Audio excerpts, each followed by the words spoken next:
సార్వత్రిక ఎన్నికలు సమీపిస్తున్న తరుణంలో కేంద్ర ప్రభుత్వం తీసుకువచ్చిన ఎలక్టోరల్ బాండ్ల విధానాన్ని రద్దు చేసింది సుప్రీంకోర్టు.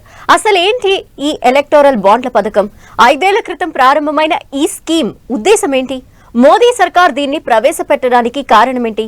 విపక్షాలు ఈ స్కీమ్ ని ఎందుకు వ్యతిరేకిస్తున్నాయి? దీనివల్ల లబ్ధి పొందుతున్నది ఎవరు? దేశ సర్వోన్నత న్యాయస్థానం ఎందుకు ఈ విధానాన్ని తప్పుపట్టింది?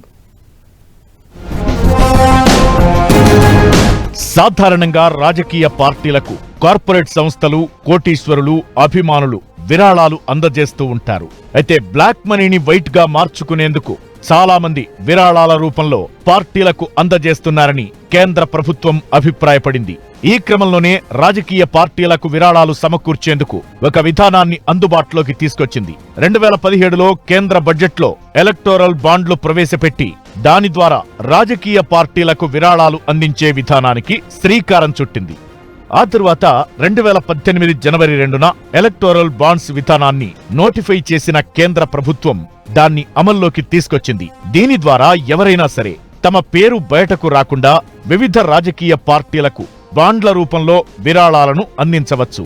రిజిస్టర్ అయి ఉండి అంతకుముందు లోక్సభ, అసెంబ్లీ ఎన్నికల్లో కనీసం 1% ఓట్లు పొందిన పార్టీలకు ఎలక్టోరల్ బాండ్ల నుంచి నిధులు పొందేందుకు అర్హత ఉంటుంది. రాజకీయ పార్టీలకు సహకారం అందించేందుకు వ్యక్తులు, కంపెనీలకు పారదర్శకమైన విధానం అమల్లోకి తేవడమే ఈ పథకం ఉద్దేశమని అప్పుడు కేంద్రం ప్రకటించింది.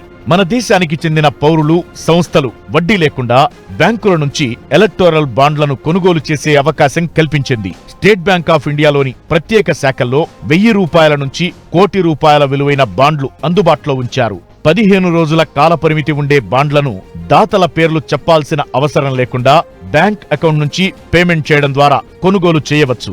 అలా దాతలు అందజేసిన ఎలక్టోరల్ బాండ్లను రాజకీయ పార్టీలు తమ అధికారిక అకౌంట్ల ద్వారా మాత్రమే డబ్బు రూపంలోకి మార్చుకునే అవకాశముంది. ప్రతి ఏడాది జనవరి, ఏప్రిల్, జులై, అక్టోబర్లో కేవలం 10 రోజుల పాటు మాత్రమే ఈ ఎలక్టోరల్ బాండ్లు అందుబాటులో ఉంటాయి. అయితే ఎన్నికల ఏడాది మాత్రం మరో నెల రోజుల పాటు ఎక్కువగా బాండ్లు అందుబాటులో ఉంచే ఏర్పాట్లు చేశారు.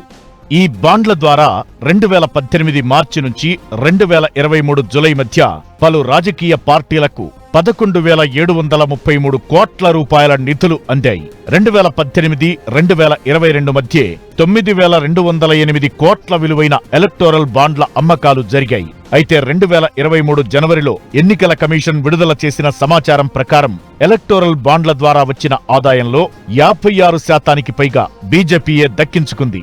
2022-23 సంవత్సరంలో దేశంలోని కేవలం 10 కంపెనీలే ఎలక్టోరల్ బాండ్ల రూపంలో 332 కోట్ల రూపాయల నిధులు అందజేశాయి.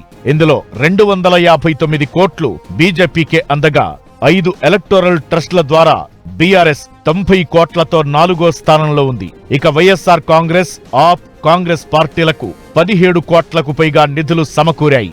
ప్రభుత్వ అధికారుల పర్యవేక్షణలో సాగే బ్యాంకుల ద్వారా తీసుకునే డొనేషన్లు పారదర్శకతను పెంచుతాయని తొలి నుంచి కేంద్ర ప్రభుత్వం వాదిస్తోంది. కానీ తమకిష్టమైన పార్టీలకు నిధులు అందించడం ద్వారా పలు కంపెనీలు లబ్ధి పొందేందుకు ప్రయత్నిస్తాయని విపక్షాలు ఆరోపిస్తున్నాయి. ఈ వాదనతో ఏకీభవించిన సుప్రీంకోర్టు ఎలక్టోరల్ బాండ్ల విధానాన్ని రద్దు చేస్తూ తీర్పునిచ్చింది.